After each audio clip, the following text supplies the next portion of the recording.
गुवाहाटी से कोलकाता, पहला रूट गुवाहाटी से कोलकाता। माननीय प्रधानमंत्री श्री नरेंद्र मोदी जी आगामी कुछ ही दिनों में इस रूट पर पहली वंदे भारत स्लीपर को इनॉग्रेट करेंगे, फ्लैग ऑफ करेंगे। ये रेलवे के लिए और देश के लिए और हमारे यात्रियों के लिए एक बहुत ही बड़ा माइलस्टोन है। लंबे समय से एक नई जनरेशन की ट्रेन्स की सभी के मन में आशा थी, एक प्रतीक्षा थी। तो वंदे भारत एक्सप्रेस जो चेयर कार बनी, उसने देश में एक नया कॉन्फिडेंस जागृत किया and people started liking it a lot. देश भर से आज रिक्वेस्ट आता है कि वंदे भारत ट्रेन चलाइए, करीब करीब हर एमपी चाहते हैं। वैसा ही कंफर्ट अब ओवरनाइट जर्नी के लिए, वैसा ही कंफर्ट, वैसी सेफ्टी, वैसा ही स्टैंडर्ड एक नया ओवरनाइट जर्नी के लिए वो वंदे भारत स्लीपर से स्टार्ट होगा। तो ये ट्रेन का एक छोटा सा प्रेजेंटेशन है आपके सामने। ये ट्रेन है Vande Bharat sleeper train. Mike catch कर रहा है? हाँ जी सर। ये वंदे भारत स्लीपर ट्रेन है आप सबके सामने।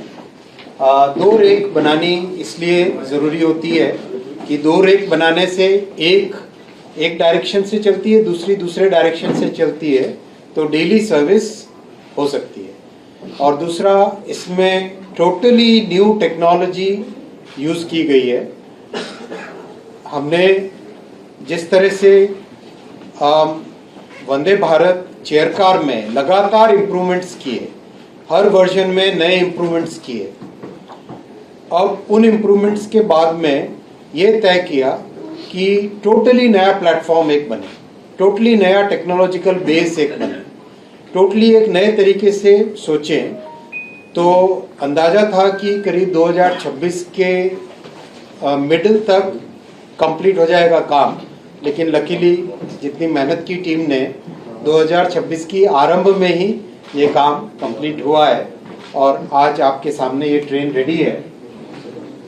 पहली जर्नी जैसा कोलकाता से गुवाहाटी के बीच में चलाएंगे और करीब करीब बहुत लंबा गुवाहाटी से लेके बोंगाईगांव, जलपाईगुड़ी, कूच बिहार, कंप्लीट बंगाल को कवर करते हुए मालदा होते हुए हावड़ा तक, कोलकाता तक ये ट्रैक रहेगा, रूट रहेगा।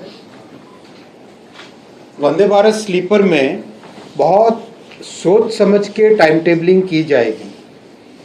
टाइम टेबलिंग इस तरह से करेंगे कि शाम को ओरिजिन से निकले और अर्ली मॉर्निंग पहुंच जाए डेस्टिनेशन पे। शाम को अपना ऑफिस का काम, बिजनेस का काम कंप्लीट करके निकले ओरिजिन से और डेस्टिनेशन पे पहुंच जाए अर्ली मॉर्निंग। रफली 1000 to 1500 किलोमीटर की जर्नी के लिए वंदे भारत स्लीपर रहेगी। 1000 to 1500 किलोमीटर की जर्नी के लिए वंदे भारत स्लीपर का general time table, general route इस तरह से बनाया जाएगा। बहुत सारे इनोवेशंस हैं। 16 कोच में 3 टियर के कोचेस हैं, 2 टियर के कोचेस हैं, 3 टियर के 11 कोचेस हैं, 2 टियर के कोचेस हैं और 1 कोच है फर्स्ट एसी का। करीब 820 पैसेंजर्स की कैपेसिटी है, 823, और 180 किलोमीटर पर आवर की इसका स्पीड का पोटेंशियल, 180 kmph स्पीड का पोटेंशियल। जो सबसे इम्पोर्टेंट है, जब आप ट्रेन को डिज़ाइन करते हो तो ट्रेन के डिज़ाइन में कई फैक्टर्स होते हैं। उन फैक्टर्स में से एक फैक्टर होता है centre of gravity.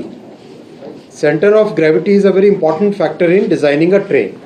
When you design a sleeper train, the center of gravity goes up.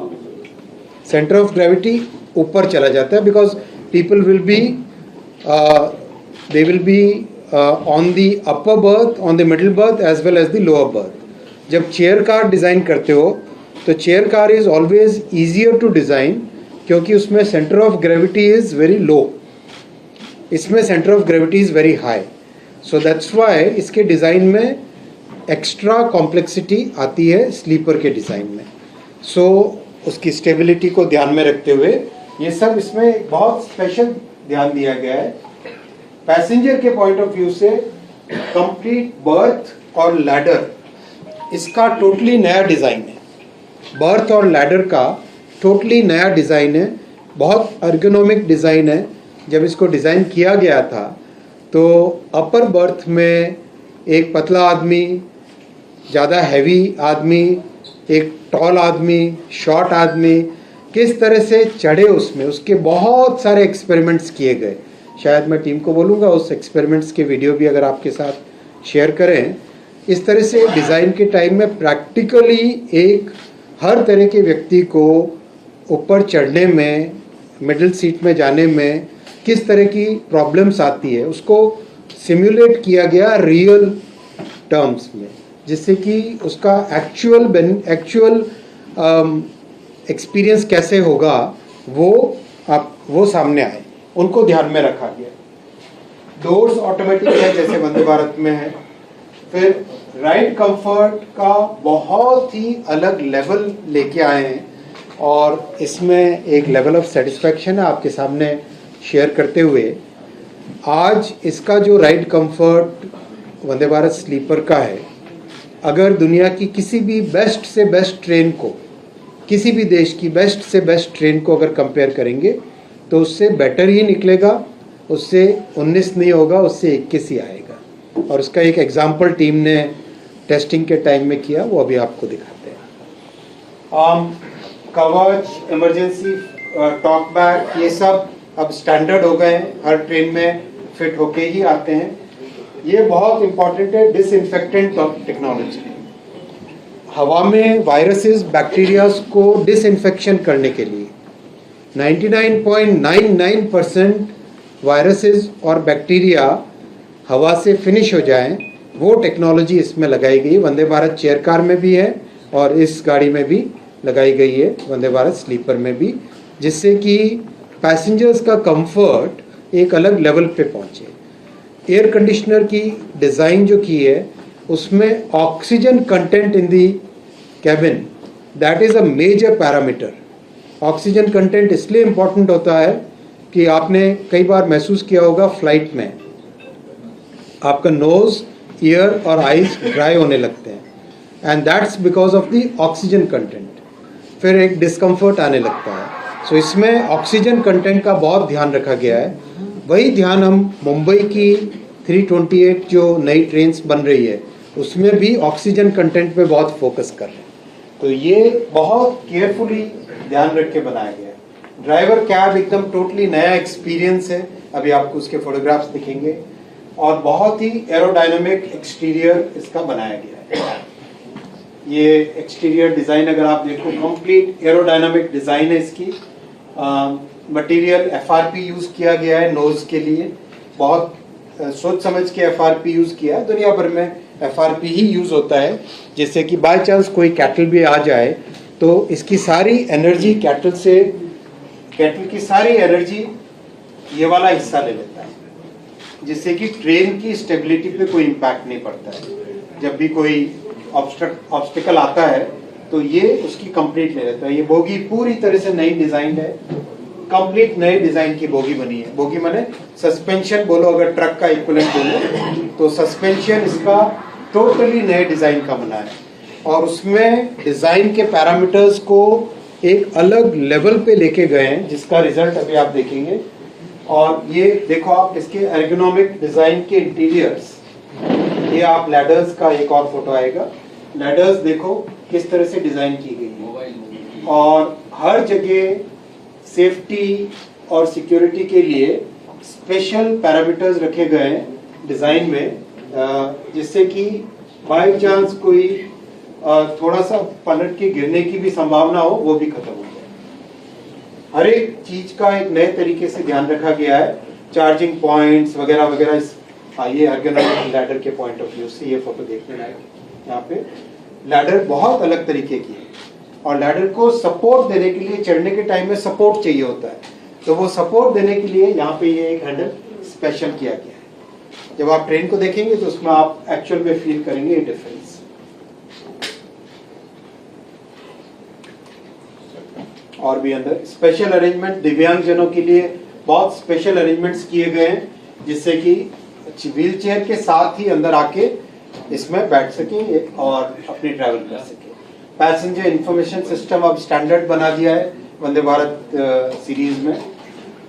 Toilets में फिर डिज़ाइन में नया किया गया है जिससे कि एक तो पानी का वेस्टेज कम से कम पानी का वेस्टेज हो, दूसरा स्पिलिंग ना हो कहीं पर भी टॉयलेट में, उसका ध्यान रख के किया गया। और ये 2026 रेलवे में रिफॉर्म्स का ईयर, 2026 रेलवे में रिफॉर्म्स का वर्ष है।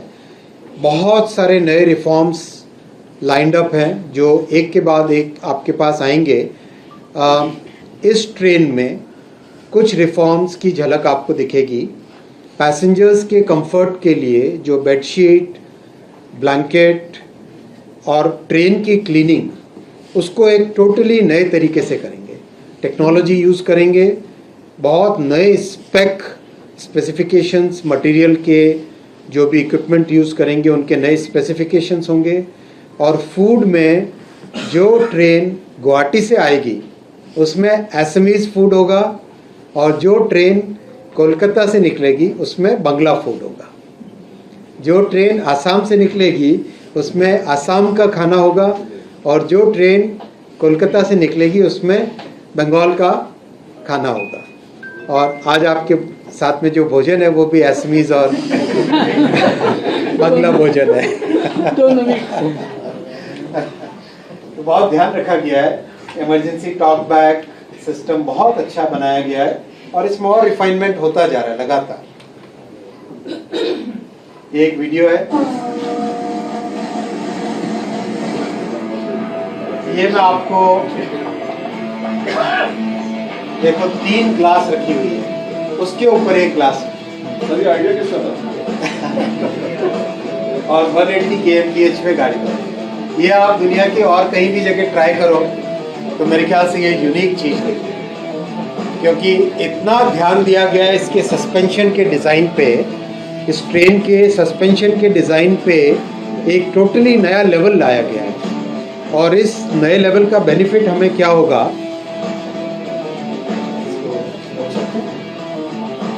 सर इसका राइडिंग इंडेक्स क्या है? बहुत अच्छा आएगा राइडिंग इंडेक्स। अब मेजरमेंट की जरूरत नहीं पड़ेगी सर। इसी के साथ इसका मैं बताता हूँ, एक सेकंड सब बताता सब रुको। इसका सस्पेंशन यानी बोगी, आपने देखा कि बोगी के डिज़ाइन में वंदे भारत चेयर कार में बोगी का एकदम टोटली नया डिज़ाइन किया गया था। चाहे उसमें समय लगा लेकिन एक डिज़ाइन ऐसा किया जिससे कि नया एक सिस्टम ही नया बन सके और एकदम नए तरीके से राइडिंग कंफर्ट आए। इसमें उस लेवल से भी आगे लेके गए और उसके पीछे उद्देश्य क्या है? उसके पीछे उद्देश्य है कि दुनिया भर में ट्रेन्स बनती है, दुनिया भर में बोगीज चाहिए ही चाहिए होती है, तो वो दुनिया भर की बोगी डिज़ाइन और बोगी मैन्युफैक्चरिंग और बोगी एक्सपोर्ट कहाँ से होना चाहिए? एक्सपोर्ट इंडिया से भारत से ही होना चाहिए। भारत से होगा, कैसे होगा? भारत से होगा जब क्वालिटी में हम बाकी सबसे अच्छे हों और कॉस्ट में कम्पिटिटिव हो, तभी होगा। इसीलिए इतना फोकस किया इस पे, इसीलिए इतना समय लगाया, मतलब करीब करीब 1 साल लगाया बोगी के नए डिज़ाइन पे, सस्पेंशन के पूरे नए डिज़ाइन पे करीब करीब 1 साल इन्वेस्ट किया ताकि अगले कई वर्षों तक हम भारत से, देखो अब प्रपल्शन और बोगी ये 2 बड़े टेक्नोलॉजिकल फीचर्स होते हैं, तो हमें विश्व के जितने भी समृद्ध देश हैं उन सब में भारत से प्रपल्शन जाए और भारत से बोगी जाए। बाकी ऊपर मेटल वर्क होता है, उसमें बहुत टेक्नोलॉजी नहीं होती है। जो बाकी की बॉडी होती है ना, वो बहुत आसान काम होता है और जनरली वो लोकल ही होता है। तो जैसे एप्पल फ़ोन पे आप देखते हैं ना, डिज़ाइंड इन कैलिफोर्निया, अब आना चाहिए ट्रेन्स का डिज़ाइंड इन इंडिया, तो डिज़ाइंड इन भारत आना चाहिए ताकि एक नए तरीके से रेलवे का प्रसार हो। और ये बहुत बड़े चैलेंजेस थे, ये आसान काम नहीं था, लेकिन टीम ने बहुत अच्छा काम किया, इसमें बहुत मेहनत की है, बहुत डीप थिंकिंग के साथ काम किया और बहुत लोग जुड़े हैं उसमें। एक व्यक्ति से नहीं होता है, इसमें बहुत लोग जुड़े हैं, सब ने अपने अपने आइडियाज़ दिए, सब ने अपने एनालिसिस दिए हैं और मल्टीपल एनालिसिस और डिजाइन्स के बाद में ये बना। ये भी इसका, इसमें कुछ इंटीरियर आपको दिखाई देंगे कई तरह के। देखो ड्राइविंग कैब एकदम अलग तरह की है और ऑटोमेटिक डोर्स हैं और सीट्स एकदम नए तरह का, इसका मटेरियल भी नया है। पूरा कैबिन एरिया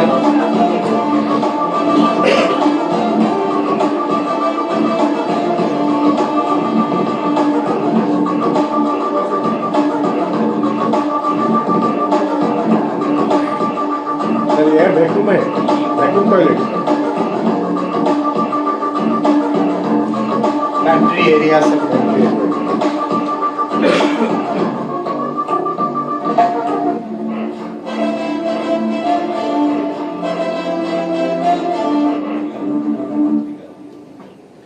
काम बहुत सारा है, अभी भी काफी काम है, लेकिन फेयर स्ट्रक्चर के बारे में बोलने बहुत कॉस्ट देखो करीब इसका कॉस्ट रखा गया है कि एयरलाइन से सब्सटैंशियली कम होना चाहिए, एयरलाइन से सब्सटैंशियली कम होना चाहिए। तो गुवाहाटी हावड़ा का माने गुवाहाटी कोलकाता का जनरली एयरलाइन का फेयर होता है 6 to 8,000 रुपीज़ के आसपास का होता है, 6,000 to 8,000 10,000 भी पहुंचता है।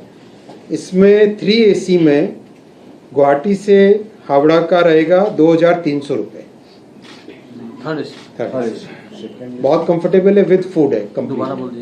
2,300 Howrah to Guwahati, Howrah to Guwahati third AC का 2,300 जस्ट 2,300 के आसपास का रहेगा प्लस माइनस, और 2 AC का रहेगा करीब 3,000 रुपीज़।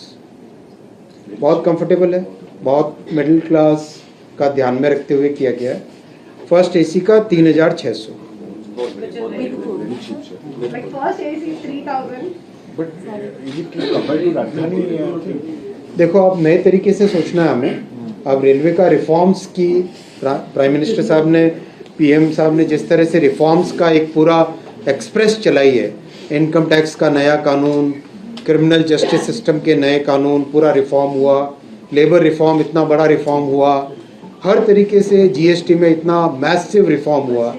तो अब हमें रेलवे में भी कई तरह के नए रिफॉर्म करने चाहिए। तो उसमें से एक रिफॉर्म ये भी है कि हम पुराने तरह के फेयर से निकल कर एक फ्लैट फेयर पे जाएं। तो फ्लैट फेयर इसमें रखा गया है। फर्स्ट AC का है 3 रुपीज़ 80 पैसा पर किलोमीटर, 3 रुपीज़ 80 पैसा पर किलोमीटर। सेकेंड AC का 3 रुपीज़ 10 पैसा पर किलोमीटर, और सेकेंड AC का 310, और थर्ड AC का 2 रुपीज़ 40 पैसा पर किलोमीटर। और ये नया कॉन्सेप्ट एक इसमें लगा है, जैसे फुल सर्विस एयरलाइन होती है, फुल सर्विस एयरलाइन होती है, वैसे ही ये फुल सर्विस स्लीपर ट्रेन है, फुल सर्विस ट्रेन कंप्लीट, उसमें प्रॉपर सर्विस है और बहुत ही अच्छे तरीके से इसका रहेगा। और फूड का भी एक नए तरीके से इसमें रहेगा कि बेस्ट से बेस्ट जो वहाँ पे सप्लायर्स होंगे फूड के, असम से हो और इधर कोलकाता से हो, उनको रखा जाएगा इसमें। वो पुराने सिस्टम से नहीं चलेंगे कि 12 ग्राम दाल, वैसे उस सिस्टम से नहीं चलेंगे, बहुत एक नए तरीके से इसमें। एक कोच की एक सेकंड, तो इस नई शुरुआत के लिए आप सब आज आए यहाँ पर, बहुत धन्यवाद। अब हम प्रश्न लेंगे आपके। कम से कम सर अगर महीना और हफ्ता बता देगा, डेट नहीं स्पेसिफाई कर पाए तो करीब करीब समझो अगले 15 से 20 दिन के अंदर तीसरे हफ्ते जनवरी डेट आपको मैं एग्जैक्ट 2-4 दिन में PM साहब को रिक्वेस्ट किया हमने, तो PM साहब के यहाँ से बहुत वो क्लियर हो गया सब कुछ। डेट में 1-2 दिन में आपको अनाउंस कर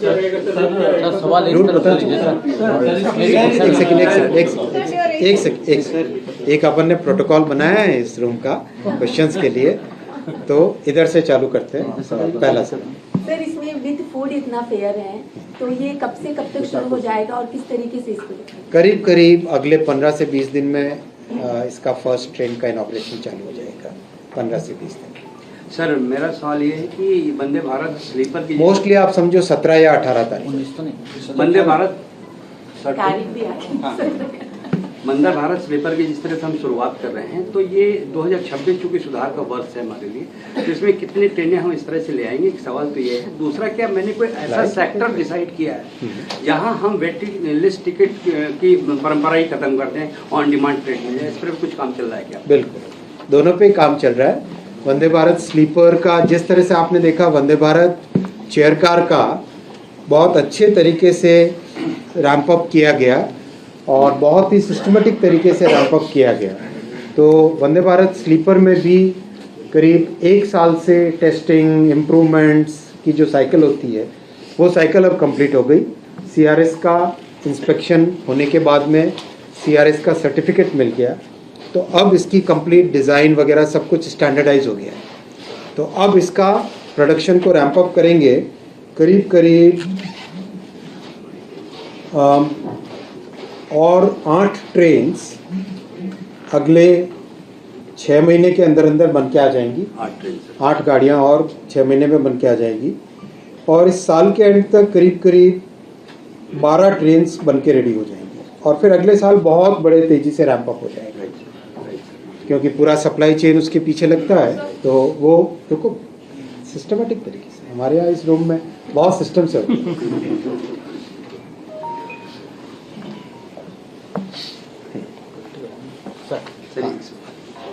एक सवाल था ना वो सेक्टर वाला कि हम देखो अल्टीमेटली देश में जितनी डिमांड है रेलवे के ट्रैवल की, उस डिमांड को पूरा करने के लिए प्रधानमंत्री जी ने बहुत स्पष्ट तौर पे कैपेसिटी को बढ़ाने का डायरेक्शन दिया, निर्देश दिया और पूरी टीम उसमें कैपेसिटी को बढ़ाने में लगी।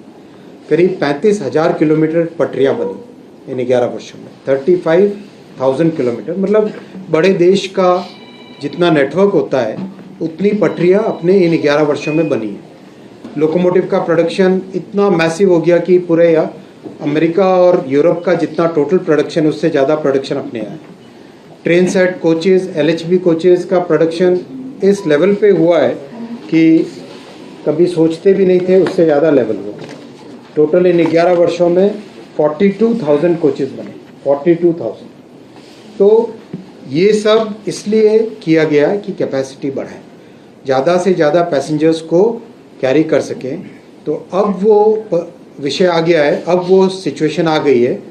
एक एक करके हम कई ऐसे सेक्टर्स को आइडेंटिफाई करेंगे, जैसे कई शहरों को आइडेंटिफाई किया है जिनकी कैपेसिटी को डबल करना है, क्योंकि शहर की कैपेसिटी रिसीव करने की और डिस्पैच करने की वो ज़रूरी होती है, वो बॉटलनेक बनता है। जब इंफ्रास्ट्रक्चर की कैपेसिटी बढ़ती है, साथ ही साथ ओरिजिन और डेस्टिनेशन की कैपेसिटी भी बढ़ानी पड़ती है। तो शहरों की कैपेसिटी बढ़ाना और साथ ही साथ पटरियों की कैपेसिटी बढ़ाना, फिर नए तरह के सेफ्टी के सिस्टम्स लाना, वो सब चीज़ों का समागम होते होते अब इस परिस्थिति में आ गए हैं कि 1-2 वर्षों में, आने वाले 1-2 वर्षों में हम कई ऐसे सेक्टर्स होंगे जिसमें वेटिंग लिस्ट पूरी तरह से फिनिश हो जाएगी। Sir, I have a question on this, propulsion and bogies that you talked about. What we have learned could be wrong. That for the next BML train, which will be running on the bullet, in all probability, the propulsion is coming from outside. So I'm just asking, sir. It could be wrong. So that will be again completely made. Propulsion तो भारत की इतनी बड़ी ताकत बन चुका है already. देखो propulsion है क्या? Propulsion basically electronics, right? Propulsion क्या है? Propulsion is electronics at a very high voltage and high current level, correct? जैसे आपके मोबाइल फ़ोन में, लैपटॉप में, मोटर्स के कंट्रोल में, एयर कंडीशनर के कंट्रोल में, इन सब में इलेक्ट्रॉनिक्स यूज़ होती है, राइट? तो propulsion is basically electronics at a high voltage and high current, high power application इसको कहते हैं। इन 11 वर्षों में देश की जो बहुत बड़ी सक्सेस है वो है इलेक्ट्रॉनिक्स की डिज़ाइन और मैन्युफैक्चरिंग। तो प्रपल्शन में भारत आज दुनिया के समकक्ष और कई देशों से आगे हो चुका है ऑलरेडी। बहुत जल्दी एक अनाउंसमेंट भी आपके सामने आएगा जिसमें प्रपल्शन की जो ताकत बनी है वो आपके सामने आएगी। तो प्रपल्शन की ताकत तो भारत की बहुत स्ट्रांग बन गई है, तो प्रपल्शन बाहर से लाने का प्रश्न ही नहीं उठता। So that train will be also 100% made in India. Yes. In all probability. Yes.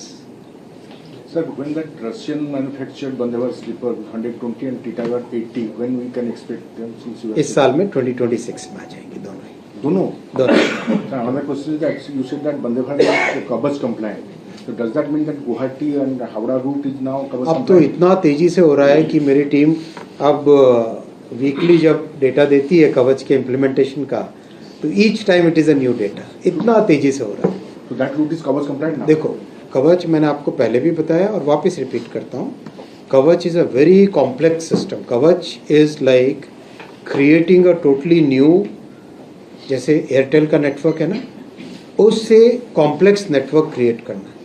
Complete optical fibre cable लगता है along the tracks, first system OFC system. Second, हर स्टेशन पे डेटा सेंटर बनता है, edge data centre. Third, track के ऊपर complete उसका कवच के डिवाइसेस लगते हैं जो RFID टैग्स हैं, और उसकी डिज़ाइन होती है प्रॉपर। उसको एग्जैक्ट किस लोकेशन पे लगाना है, किस एक्यूरेसी से लगाना है, उसकी एक डिज़ाइन होती है। फोर्थ, टेलीकॉम के टावर्स लगते हैं at every 5 kilometres to 8 kilometres के, depending upon the topography of the place.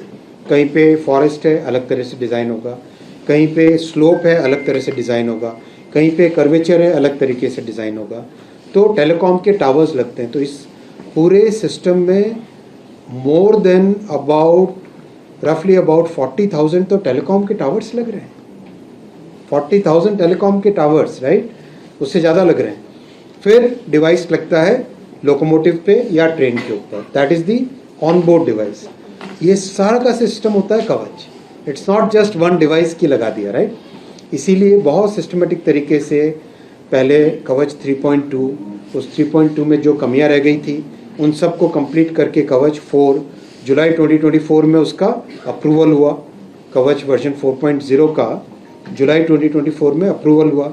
जैसे ही अप्रूवल हुआ, नए से नए वेंडर डेवलप किए गए, तो अब 5 वेंडर हो गए टोटल, 5 वेंडर्स आर अवेलेबल। और पूरे काम को, सिस्टम को डिवाइड कर दिया कि टेलीकॉम टावर का अलग इंस्टॉलेशन चले, OFC केबल का अलग इंस्टॉलेशन चले, स्टेशन जो ट्रैक डिवाइसेस है उसका अलग इंस्टॉलेशन चले, लोकोमोटिव्स और ट्रेन सेट्स पे उसका अलग इंस्टॉलेशन चले। इन सब को इंटीग्रेट करके कवच आगे इम्प्लीमेंट हो। तो जो दुनिया में जो समृद्ध देश हैं उन्होंने जो 20, 25, 30 सालों में किया, वो अपन 6 से 7 वर्षों में कंप्लीट करेंगे। बहुत कॉम्प्लेक्स है ये। अगर इतना कॉम्प्लेक्स नहीं होता तो, राइट, कॉम्प्लेक्सिटी है इसकी, वो कॉम्प्लेक्सिटी हमें समझनी चाहिए। It's a but that is now a reality, और अब तो बहुत तेजी से बढ़ रहा है। सर, गुवाहाटी टू ये हावड़ा जो कॉरिडोर हमने चूज किया है, तो उसके पीछे का क्या रीजन? पूर्वोदय, उसके पीछे पूर्वोदय का थॉट प्रोसेस है।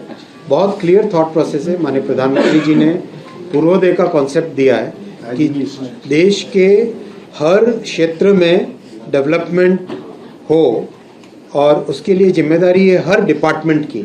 तो आपने देखा होगा टेलीकॉम में टावर्स कितने, ईस्टर्न सेक्टर में बहुत सारे टावर्स सैंक्शन हुए, rather maximum number of towers eastern sector में हुए। फिर अगर आप देखो वंदे भारत चेयर कार, जो आप पुराने समय की अगर बातें करो, शताब्दी राजधानी वगैरह, तो केवल नॉर्थ और वेस्ट और साउथ इस तरह से सोचा जाता था। प्रधानमंत्री जी ने उस सोच को पूरा का पूरा ट्रांसफॉर्म किया कि हमें ईस्ट के बारे में, ईस्टर्न सेक्टर के बारे में और नॉर्थ ईस्ट के बारे में वैसे ही सोचना चाहिए जैसा हम बाकी देश के क्षेत्रों के बारे में सोचते हैं। तो तभी प्रधानमंत्री जी स्वयं नॉर्थ ईस्ट में इतनी बार गए कि सभी प्रधानमंत्रियों का अगर जोड़ दो travels to north eastern states, उससे ज़्यादा प्रधानमंत्री श्री नरेंद्र मोदी जी वहाँ पे नॉर्थ ईस्ट में ट्रैवल किए। तो बहुत सोच समझ के ये किया गया है, ईस्टर्न सेक्टर से चालू किया अच्छा, जाए। एक जस्ट क्वेश्चन कि आपने कई सारे रिफॉर्म की बात करी, if you can just list out what could be the major reform. ज़्यादा मिलना होगा ना, लगातार मिलते रहना होगा, तो मैं बट मेजर रिफॉर्म, अब आपने बेस हर- रेट की बात की फेयर का, उसके अलावा कुछ? बहुत सारे No election. Nothing to do with election. Most states are going for the election. हम लोग इलेक्शन से जाते हैं। इलेक्शन इसमें और इधर पीछे टाइम टेबल बहुत जल्दी आपके सामने आ जाएगा। बेसिकली इवनिंग में रवाना होगी, डिनर सर्व करेंगे और उसके बाद में मॉर्निंग में टी और उसके बाद में डिपो। आपका पीछे कोई क्वेश्चन?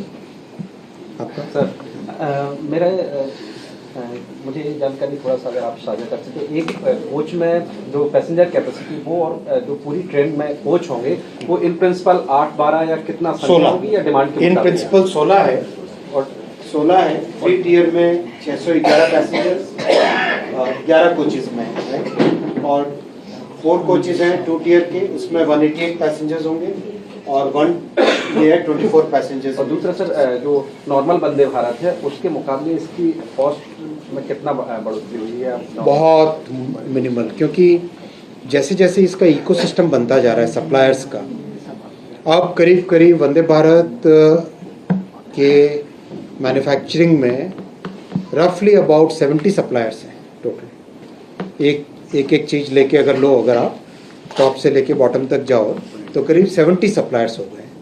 जब शुरुआत की थी तब 4 या 5 सप्लायर्स थे, तो वहाँ से लेके इतना इकोसिस्टम इसका डेवलप हो गया है कि अब रैंप अप करना और कॉस्ट को कंट्रोल में रखना आसान हो गया है।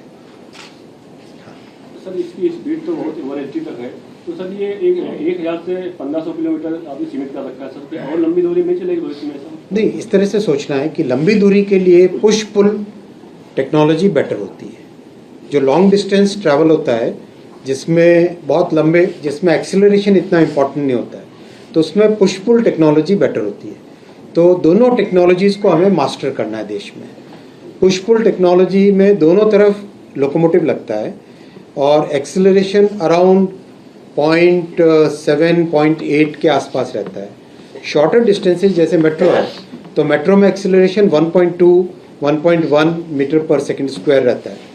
तो जितनी कम डिस्टेंस है उसमें जल्दी से स्पीड पकड़े और जल्दी से ब्रेक लगे।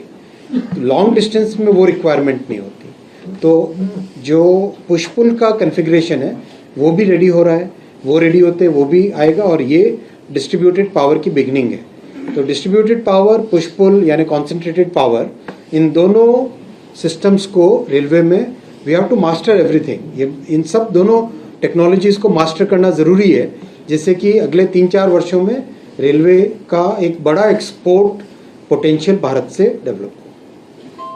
चालू हो ही गया एक्सपोर्ट, लेकिन अब उसको इतना तेजी, मतलब इस तरह से टारगेट लेना है हमें कि by 2030 we should be exporting at least 50,000 crore rupees का एक्सपोर्ट रेलवे का बाय 2030 पहुंच जाए, वो टारगेट लेके चलना है। नेक्स्ट सर, जैसे कि वंदे भारत का जो पहला रैक बना था, दूसरा रैक बना, लगभग उसका वेट काफ़ी रिड्यूस हुआ था, 391 टन। करेक्ट। अरे वाह, याद है आपको। और उसमें जो एक्सीलरेशन डी एक्सीलरेशन 52 सेकंड में आपने 100 kmph का आपने पार किया था। इसमें कितना है 52 सेकंड्स 0 to 100 का क्या पूछूं? बहुत अच्छा पॉइंट है। और दूसरा जैसे कॉस्ट उसमें शायद 108 या 110 करोड़ के लगभग लागत आया था। 120 करीब, मतलब समझो मेट्रो जो बनती है ना, मेट्रो करीब 10 साढ़े 10 करोड़ का एक कोच बनता है, 10 से 12 के बीच में बनता है, पर एवरेज 10.5 के आसपास आता है पर कोच मेट्रो का। और वंदे भारत अपनी बन रही है करीब 8 करोड़ पर कोच, मेट्रो से सस्ती पड़ रही है, करीब 8 करोड़ पर कोच की बन रही है। 8 से 8.5 के बीच में रेट आ रही है इसकी कॉस्ट। स्लीपर और चेयर कार दोनों कॉस्ट करीब सेम ही है, क्योंकि कॉस्ट मैक्सिमम होती है प्रोपल्शन की, और मेटल, बाकी तो मेटल तो करीब सेम ही है। और फिर इसमें डिज़ाइन में ध्यान रखना पड़ता है सेंटर ऑफ ग्रेविटी का, जिससे कि गाड़ी की स्टेबिलिटी हो। अगर सब नीचे बैठ रहे हैं तो सेंटर ऑफ ग्रेविटी नीचे है, और यहाँ पे मिडिल बर्थ है, अपर बर्थ है, तो सेंटर ऑफ ग्रेविटी ऊपर हो गई। मतलब जो वजन का, वेट का डिस्ट्रीब्यूशन है वो वेट का डिस्ट्रीब्यूशन नीचे से ऊपर की तरफ आ गया। तो इसमें बहुत डिज़ाइन का ध्यान स्टेबिलिटी का रहना पड़ता है, और ख़ासकर जो कर्वेचर पे मूवमेंट होता है ना, उसमें ज़्यादा ध्यान रखना होता है। अगर आप एक टॉप का मूवमेंट देखो तो अगर मतलब थोड़ी सी फिजिक्स में आ गया वेट का भी नंबर आ जाएगा आपके पास। तो ज़रा 0 to 100 वाला निकालना। हाँ, पीछे क्वेश्चन आपका पीछे कोई क्वेश्चन? सर, हम देखते हैं कि रेलवे लगातार स्टेप बाय स्टेप बहुत अच्छे काम कर रहा है, चाहे वो टेक्नोलॉजी है या फिर नई ट्रेन लाना। हमने देखा कि ऐसी ट्रेन तो आ गई है कि हवा से, चाहे हवा की रफ्तार हो वो भी झेल रही है, बर्फबारी हो वो भी झेल रही है, लेकिन हम देखते हैं कि सर्दियों में फॉग का बड़ा इश्यू रहता है, डिले ट्रेन होती है, पैसेंजर्स को बहुत दिक्कत देखो, फॉग का इम्पैक्ट चाहे एविएशन हो, एयरलाइंस हो, चाहे आप कार से मूवमेंट करते हो, हर एक में फॉग का इम्पैक्ट ट्रांसपोर्टेशन में हर दुनिया आता ही आता है। वो हमें उसका मिटिगेशन कर सकते हैं। फॉग सेफ्टी डिवाइस से सेफ्टी बढ़ गई, लेकिन फॉग के टाइम में मूवमेंट हमें हमेशा कॉशियस रखना चाहिए। लेकिन क्या ऐसी टेक्नोलॉजी हम क्या इसमें काम कर रहे हैं, उस पर काम कर रहे हैं, उस पर भी काम कर रहे हैं। और एक और सवाल मेरा ये है कि हम देखते हैं कि जब भी कोई नई ट्रेन आती है या कोई नया प्रोजेक्ट आता है रेलवे का, तो मीडिया ऑब्वियसली सबसे पहले कवर करता है, लेकिन जब ट्रेन की टिकट की बारी आती है तो क्या मीडिया के लिए आपने कभी सोचा कि रिजर्वेशन देना चाहिए? सभी को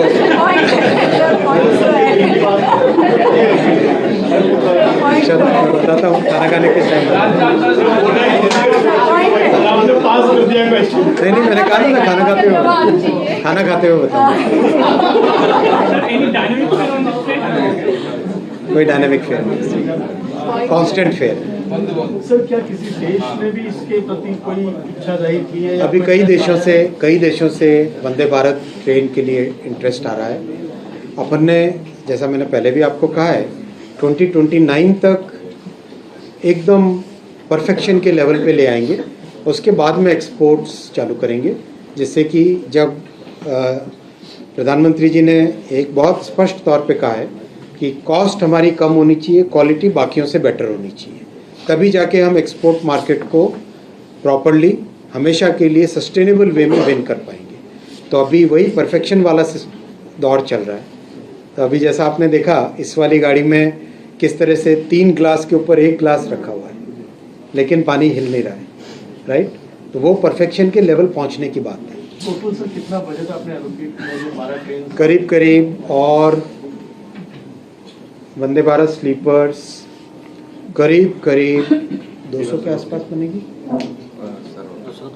करीब 200 के आसपास ट्रेन बनेगी। पीछे की तरफ और कोई, आपके पीछे कोई और? ओके, हाँ, एक सीक्वेंस में चलते हैं।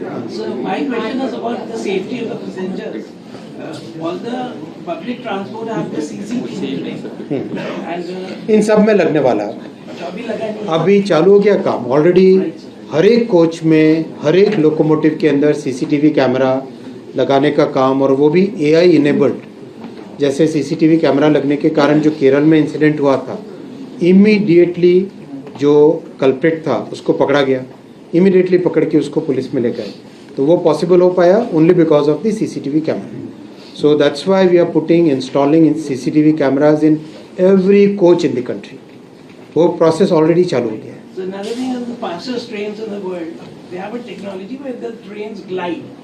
लेविटेशन का मैगलेव ऑपरेशनली बहुत एक्सपेंसिव हो जाती है। तो मैगलेव इज जहाँ पर भी लगी है, 3 जगह लगी है अभी तक दुनिया में, तीनों ही जगह बहुत छोटे स्ट्रेचेस में as a demonstration of technology रखा गया है। और भारत अपने स्टेप बाय स्टेप, जैसा आप देख रहे हो, 2014 से बहुत फोकस करके सेफ्टी पे, जो क्लोज टू 170 के आसपास एक्सीडेंट्स होते थे, उसको डबल डिजिट में लाए कम करके, फिर लोअर डबल डिजिट में, जैसे FY 25-26 जो करंट फाइनेंशियल ईयर है, इसमें हमने हिस्ट्री का लोएस्ट था 22, अब तक का रेलवे के इतिहास में लोएस्ट नंबर था कॉन्सिक्वेंशियल एक्सीडेंट्स का 22, उससे कम रखने का टारगेट लिया है, 22 से कम लेने का। मतलब ऑलरेडी 90% रिडक्शन, उसमें भी और रिडक्शन। और नेक्स्ट ईयर जो होगा 26-27 फाइनेंशियल ईयर होगा, उसमें टीम को टारगेट दिया है 15 से कम रखने का। तो कंटिन्यूस इम्प्रूवमेंट उसमें चल रहा है और 27-28 में